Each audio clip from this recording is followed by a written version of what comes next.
What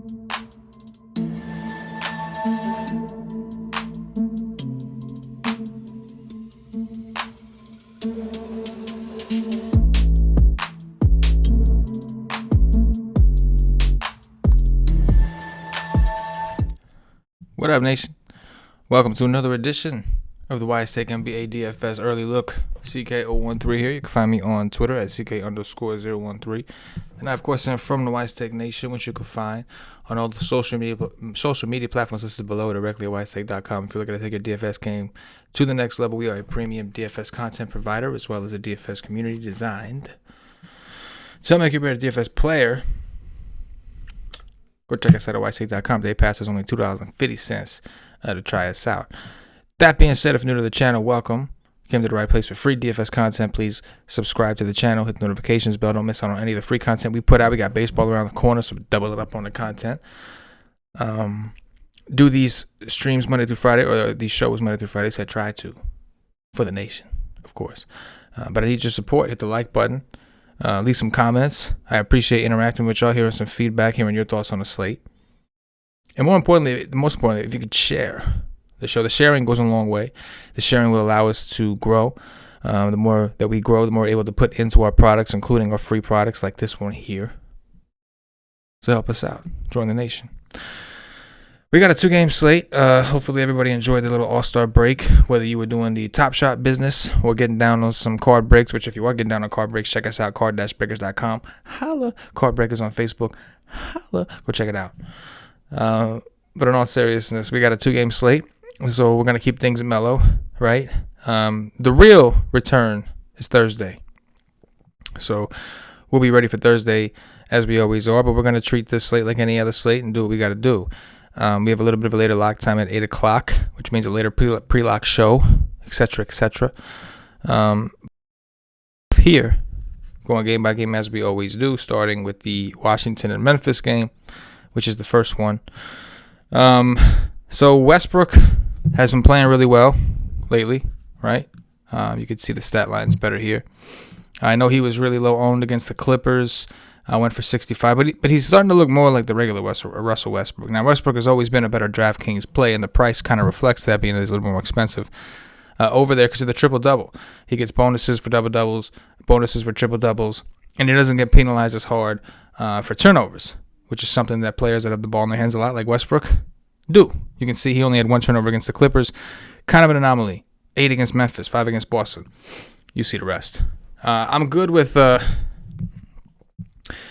Westbrook here against Memphis. Memphis, I would assume this game is going to be slightly more popular, especially with the pace. Both these teams, well, Washington definitely plays fast, but Memphis's lack of defense, particularly at the guard position, is what allows their games to accelerate as well. So Beal and Westbrook both look pretty good. Now, they do have some decent wing defenders, guys like Dylan Brooks. You can see the last time Beal faced these guys, only went for 34, which is a floor game for him. Westbrook, we talk about that same game, went for 53. So he was kind of the play, which is on par with what we normally see against Memphis. Point guards is typically who you want. But I do think that Beal may come in at slightly lower ownership. At least on FanDuel, maybe not on DraftKings. The thing on FanDuel it gets you is that the shooting guard position is normally weaker. So point guards is usually more loaded. This is a 2-game slate, so let's be real. We're not getting any of these players like low owned.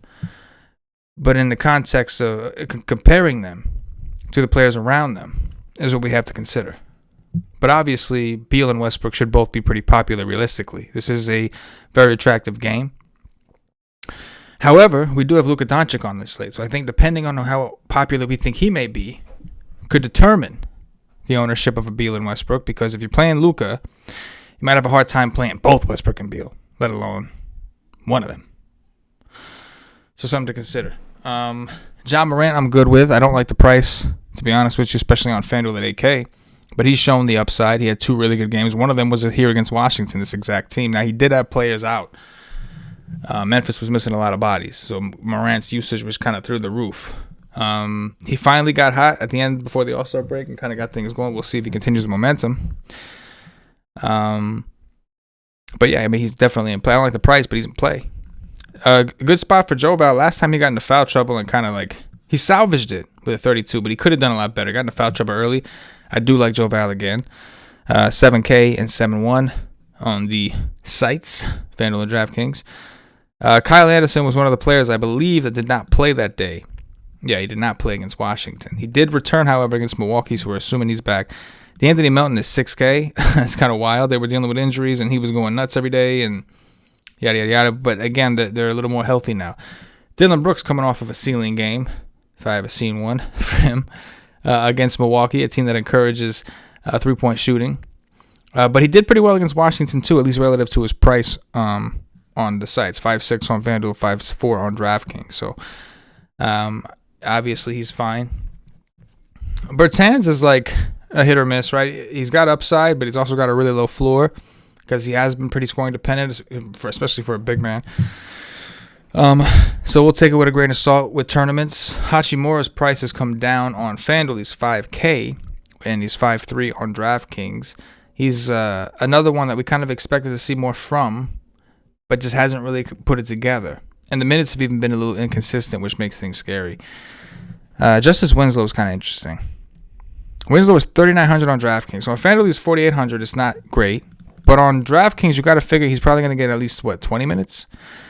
And at 3,900, it just seems too cheap, and that could really take us a long way. So if I'm going to take a value play, I'd rather take one that has some upside. And he's got some upside relative to his price. Now on FanDuel, I think his ownership will be lower because of his price, but you get a little worried about that upside when he's 4,800, almost $1,000 more. Don't see a whole ton else that I feel great about. It's a small slate. Maybe Mo Wagner. He's only 4K on FanDuel, and he's got upside. Got 19 minutes against the Clippers, went for 25. That's pretty good value. And he's shown some upside, but they have such a weird center rotation going on. Last time, Mo Wagner only got 11 minutes in this spot. So similar to Bertans, man, you just kind of work them in and out if you have a bunch of teams. If not, you're probably staying away. Desmond Bane is cheap. When everybody's healthy, he doesn't get the minutes. But if the game were to get ugly, if you think this game's going to get ugly, he could get more, and he's extremely cheap for some of the numbers that he's put up. Let's move over to the Dallas-San Antonio game. Luka Doncic, just talked about him a little bit. 11K on FanDuel, so he might be the lower owned of the bunch. Despite the fact that San Antonio is terrible against point guards, it is a really good spot for Kristaps Porzingis. I know he's another one that's the upside has been a little I mean, against OKC, he had no Luka Doncic and still couldn't post those big numbers we were looking for. But it is a really good spot for him in general. That being said, it's also a good spot for DeRozan and Murray. Guards and wings have been slicing up Dallas. And they could be lower owned. They could be extremely low owned because of Beal, because of Westbrook, and some of these other guys, Ja Morant. So from a tournament perspective, they're kind of interesting. Murray's only 7.5 on DraftKings. So that's interesting. Jakob Poeltl, 6,500. Dallas has been terrible against centers, but Poeltl really hasn't taken advantage, and his price is up there. And I do think you can get him at fairly low ownership as well. Keldon Johnson is back, so they are getting somebody's back that could take away some minutes, take away some time. You would think they want Poeltl out there, but Poeltl may also be tasked with guarding Porzingis at least at times, which could lead to foul trouble or just an exploitation of the perimeter play. It does look like Derek White is back. So he, after missing some time with COVID, he was injured before that. It's going to hurt the upside and usage of guys like Murray and DeRozan, but we'll discuss it nonetheless, right? LaMarcus Aldridge only 5'5", man. Last we saw, he was coming off the bench. He's another one that missed some time with an illness. It was not COVID related from what we understand. It was just an illness, but man, he's been rough. Now, against OKC, his first game back, he did fine. Against New Orleans, he did fine.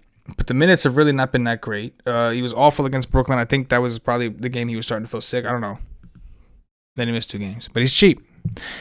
He's cheap. That kind of tells you to where his play has deteriorated too. But with him back, that's going to lower Poeltl's upside because he has been playing 5. So we'll see what they do with LMA, but the price is low. I'm at least intrigued, I guess you could say. Jay Rich is fine. Looks like Rudy Gay is back. Another one that could potentially take some minutes. We'll have to see if any of these guys are any sort of minute limitation Gay is 5'2", not a fan of that price. On FanDuel, he's 4.7 on DraftKings. Not crazy about it, to be honest. I would assume with everybody healthy, Trey Lyles is going to get the boot. Patty Mills only 4K. I mean, he disappointed me so many times over here on FanDuel. He was 3.9 for the longest and just couldn't put together any upside. But it is a small slate. We got to keep that in mind. 2-game slate.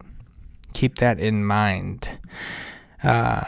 Obviously, Dallas can always get a little funky crazy and start Mr. Boban Marjanovic.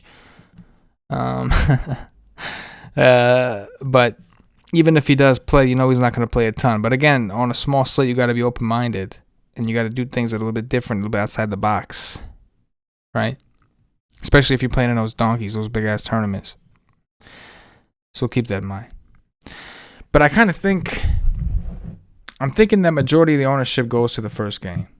Because the pricing makes more sense to the players and their upside.